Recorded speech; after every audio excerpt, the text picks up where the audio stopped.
La noticia del día y tiene que ver con que hoy se han reabierto las embajadas, la estadounidense en La Habana y la cubana aquí en Washington, en la calle 16, muy cerca de aquí. Las relaciones se habían roto el 3 de enero de 1961, cuando era presidente Dwight Eisenhower, es decir, hace 54 años, 6 meses y 17 días. Entre tanto, por la Casa Blanca han pasado 11 presidentes, empezando por Eisenhower, después por John Kennedy. Las relaciones diplomáticas se rompieron 17 días antes de que tomara posesión John Kennedy. Después Lyndon Johnson y Richard Nixon, y Gerald Ford y Jimmy Carter, y luego vino Ronald Reagan y George Bush padre, tras el cual estuvo Bill Clinton en el poder, George W. Bush, o sea, George Bush hijo, y ahora el presidente Barack Obama. El ministro de Exteriores de Cuba, Bruno Rodríguez, ha dado una rueda de prensa aquí en Washington. El secretario de Estado estadounidense John Kerry irá dentro de algunos días a La Habana a izar la bandera en la embajada.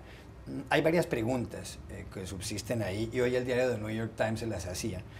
Una de ellas es si esto va a mejorar el nivel de vida de los cubanos y si va a mejorar la situación de derechos humanos en Cuba, este restablecimiento de relaciones diplomáticas. Eso es hacer futurología, pero ¿usted qué cree que va a pasar? Bueno, como siempre digo, soy historiador, entonces miro hacia atrás y no hacia adelante, pero sí, me parece que eso sí va a llevar un mejoramiento de la situación política dentro de Cuba.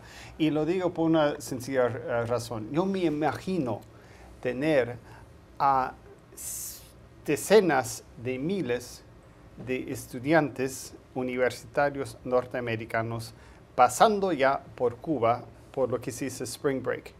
Y no me puedo imaginar que eso no vaya a cambiar una isla tan aislada como esa, con esas relaciones que se van a abrir de esa forma. Eso por un lugar. Por otro lugar, como ya hay relaciones diplomáticas, quiere decir que, y como los cubanos ya pueden salir de Cuba, ya hay mucho más contacto entre Estados Unidos y con los cubanos. Entonces, eso creo que también va a cambiar. Pero no quiere decir que Cuba haya sido aislada siempre, porque más bien ya tiene relaciones con Europa, con Canadá, etcétera, etcétera. Entonces, es un cambio muy grande. Pero quizás no tan grande como a veces creemos, porque eso es simbólico, muy importante, el fin de la Guerra Fría, pero sí, Cuba no es una isla aislada. Eso justamente fue el problema con el embargo. John, Cuba está a 145 kilómetros de la Florida, del estado sureño norteamericano. Tiene 110.000 kilómetros cuadrados, casi 11 millones de habitantes, alrededor de 11 millones de habitantes. Usted justamente estuvo hace muy pocas semanas en Cuba y esta mañana acaba de pasar frente a la Embajada de Cuba, porque ya se llama así, aquí en Washington. Pero usted antes de entrar al programa decía que hay muchos temas pendientes en la agenda. ¿Cuáles son? Bueno, quiero empezar con una visión, tal vez mirando al futuro. Estamos mirando la implementación de una doctrina Obama por primera vez. No tanto con Cuba, solo con Cuba, sino con Irán también. La idea de negociar con los antiguos enemigos.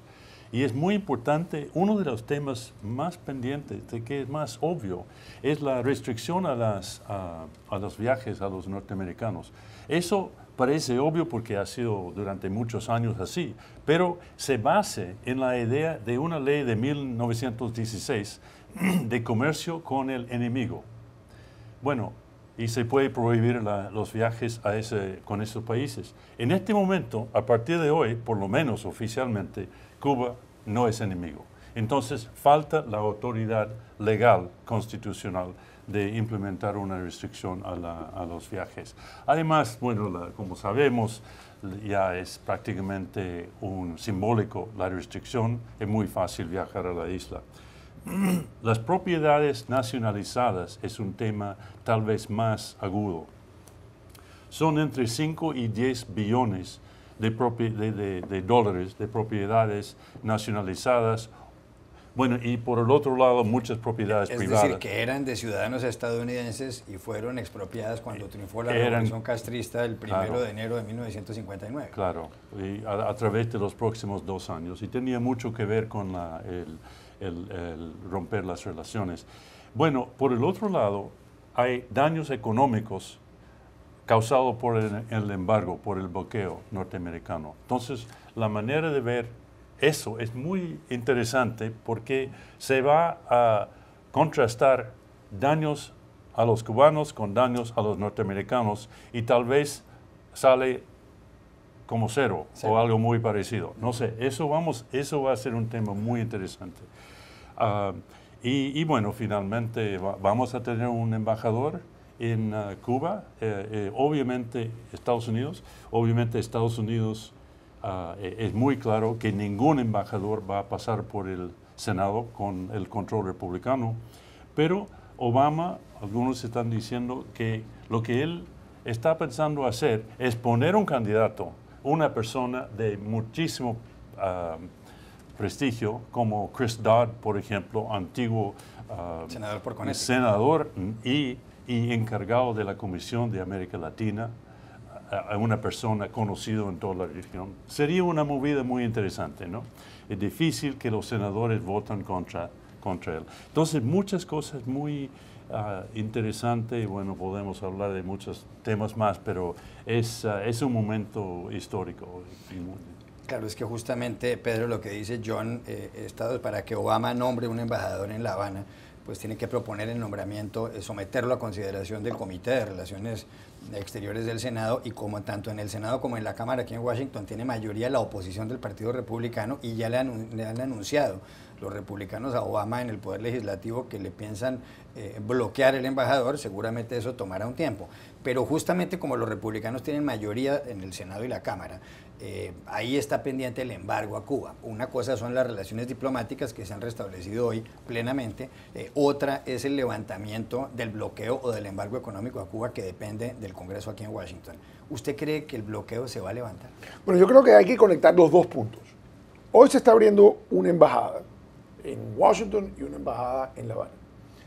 Eso realmente es revolucionario, porque ahora ahí sí puede haber un diálogo, no hay excusas, los diálogos no tienen que ser preplanificados, nada, ahora puede haber un flujo. Pero estamos entrando a una agenda donde los temas son complicadísimos.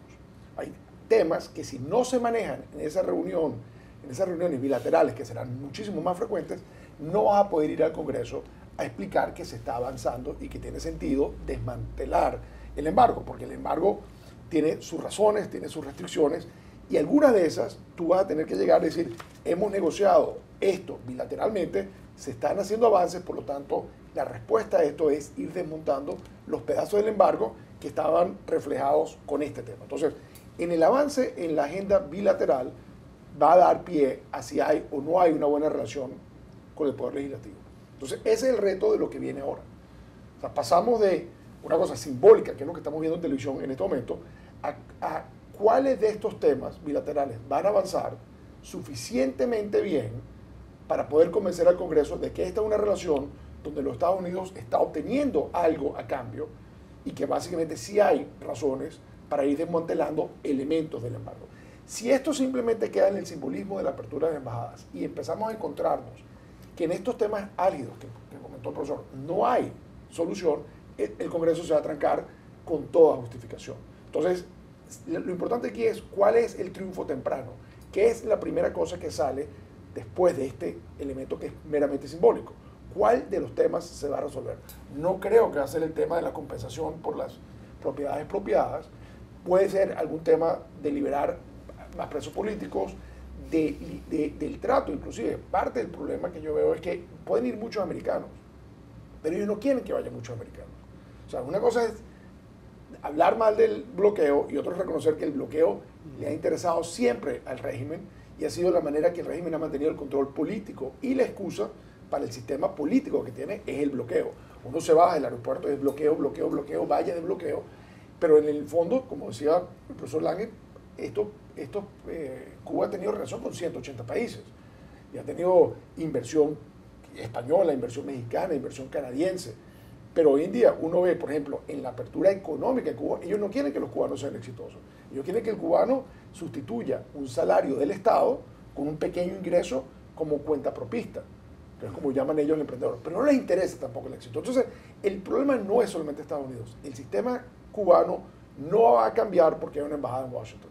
Y lo que va a cambiar realmente en la relación es si hay cambios sustanciales en Cuba en cuanto a la percepción de cuál es el desarrollo de los cubanos, cuál es el tratamiento en el tema de los derechos humanos, y eso no lo hemos visto todavía. ¿Está de acuerdo con lo que dice Pedro, John Dínguez? Mira, yo creo que cambios habrá. Raúl Castro es muy diferente a Fidel en ese sentido. Creo que él ha dado luz verde a un proceso de cambios. Pero en lo político, en el control del régimen sobre la economía, gran parte de la economía, no todo, pero gran parte, y la política 100%. Entonces es muy difícil ver que va a haber cambios así tan obvios y tan rápidos. Pero sí en otro sentido, apertura de intercambio. Mi universidad va a iniciar un programa de intercambio con la Escuela de Periodismo de la Universidad de Habana. Imagina, periodistas cubanos, periodistas norteamericanos con intercambio, muy interesante.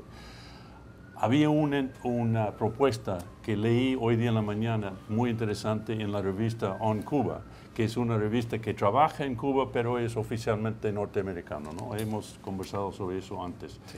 La propuesta era que Cuba inicia una apertura hacia Miami, removiendo los trabos en el transporte, por ejemplo, entre Estados Unidos, entre Miami principalmente y Habana, y en la inversión de dinero de Estados Unidos en cuanto se puede, me imagino, a través de otros países. Entonces, eso sería como otra cosa simbólico, tal vez, pero de mucha importancia en cuanto a la percepción y en cuanto a la rapprochement, el détente, sí, entre el enemigo principal, el adversario principal, que son los cubanos de Miami. Bueno, no sé si eso va a pasar, pero es muy interesante que se están hablando de eso. ¿Usted cree que lo que va a pasar en Cuba, profesor Langer, es que se va a mantener un sistema político cerrado, pero un sistema económico abierto? Es decir, ¿se va a abrir el sistema económico y va a quedar cerrado el sistema político, como ocurre, por ejemplo, en Vietnam?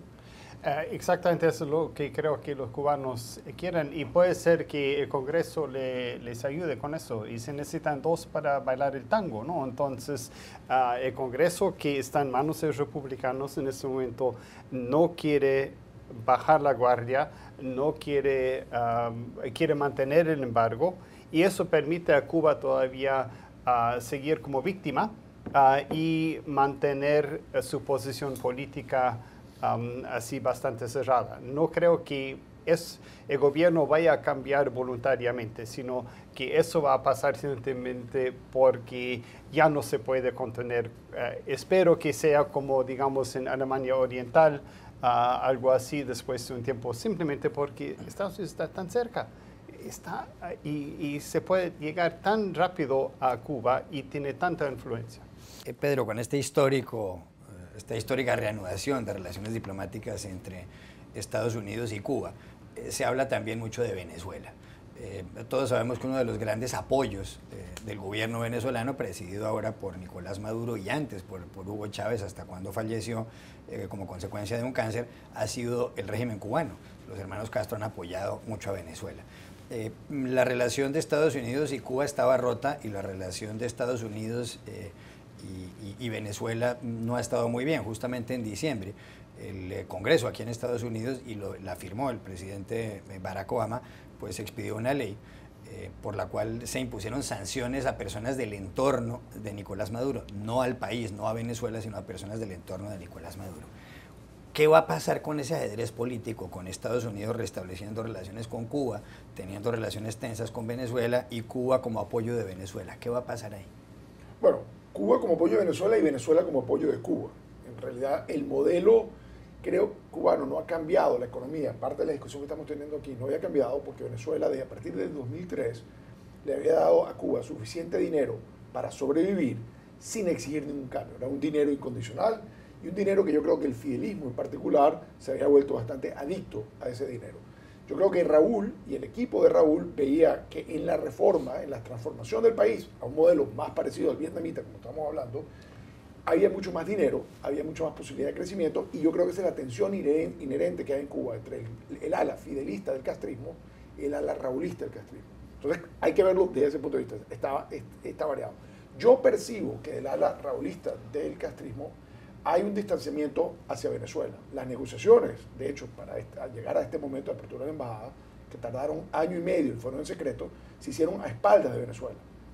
Es increíble porque casi podría decir uno que los diplomáticos cubanos estaban viajando a Canadá, al Vaticano, financiados por Venezuela, Venezuela pagando sus tickets para viajar, y Venezuela no tenía la más mínima idea de lo que estaba ocurriendo. Eso ya más o menos te dice el nivel de relación que hay entre el raulismo y el madurismo, por ponerlo en el tema de... ¿Y no tenía Venezuela idea de eso? Ninguna idea, ninguna idea. Entonces, en este momento yo creo que se va a dar otro hito histórico. El canciller Bruno Rodríguez va a entrar dentro de un momento en el Departamento de Estado. Se va a encontrar la bandera cubana en el hall principal del Departamento de Estado, donde están todas las banderas con los países que Estados Unidos tiene relaciones, y se va a sentar a una conversación, primera conversación bilateral, ya en serio, con el secretario de Estado Kerry, quien dentro de unas semanas, me imagino, hará lo mismo, al ir a Cuba y subir la bandera en la embajada, poner la nueva placa en la embajada de Estados Unidos y sentarse posiblemente o con Bruno Rodríguez o con el mismo presidente Raúl Castro. Y yo creo que la conversación va a tener elementos bilaterales, sentando un poco los pasos que ya se han ido delimitando, pero también va a venir el tema bilateral, multilateral. Es decir, y creo que el tema de Venezuela va a estar muy alto en la agenda. Es decir, el soporte político de la revolución cubana a Venezuela, en un momento en que los Estados Unidos está tratando, junto con otros países, de que hayan elecciones libres, observadas, de que se suelten presos políticos, que termine la represión política que mucha gente identifica con Cuba, hace inevitable que al pasar de 2 temas, termine como tercero o cuarto tema en un diálogo entre Estados Unidos y Cuba en el tema de la relación Cuba-Venezuela, Estados Unidos-Venezuela. Entonces, a los cubanos les interesará tocar el tema por la relación con Venezuela y a los americanos les interesa. Entonces, creo que ahí sí vamos a ver en este nuevo trato de relaciones mucho más fluidas una conexión entre las 3 patas. La economía cubana puede haberse visto algo resentida porque los precios del petróleo han caído y Venezuela lo que le da a Cuba es petróleo. Es decir, la economía venezolana no es tan sólida por la caída de los precios del petróleo. ¿Puede haber influido eso en el hecho de que Cuba se haya acercado a Estados Unidos? Yo creo que es obvio, ¿no? Porque Cuba puede ver un apoyo de Venezuela durante ya van más de 20 años, no, poco menos, 15 años, pero es obvio que no es para siempre. Maduro es muy débil. Bueno, vemos en las elecciones que su aprobación es muy bajo, es posible que pierdan el control en el Parlamento. Y entonces no puedo decir que las días están contadas para el gobierno chavista, pero hay que verlo como posibilidad de que en el futuro no tan lejano no va a haber ese apoyo tan irrestricto a Cuba en cuanto a lo económico. Y además, lo que ofrece Estados Unidos a través del tiempo, estamos hablando de 5 años mínimo, en que se puede hablar de inversiones de Estados Unidos, un apoyo económico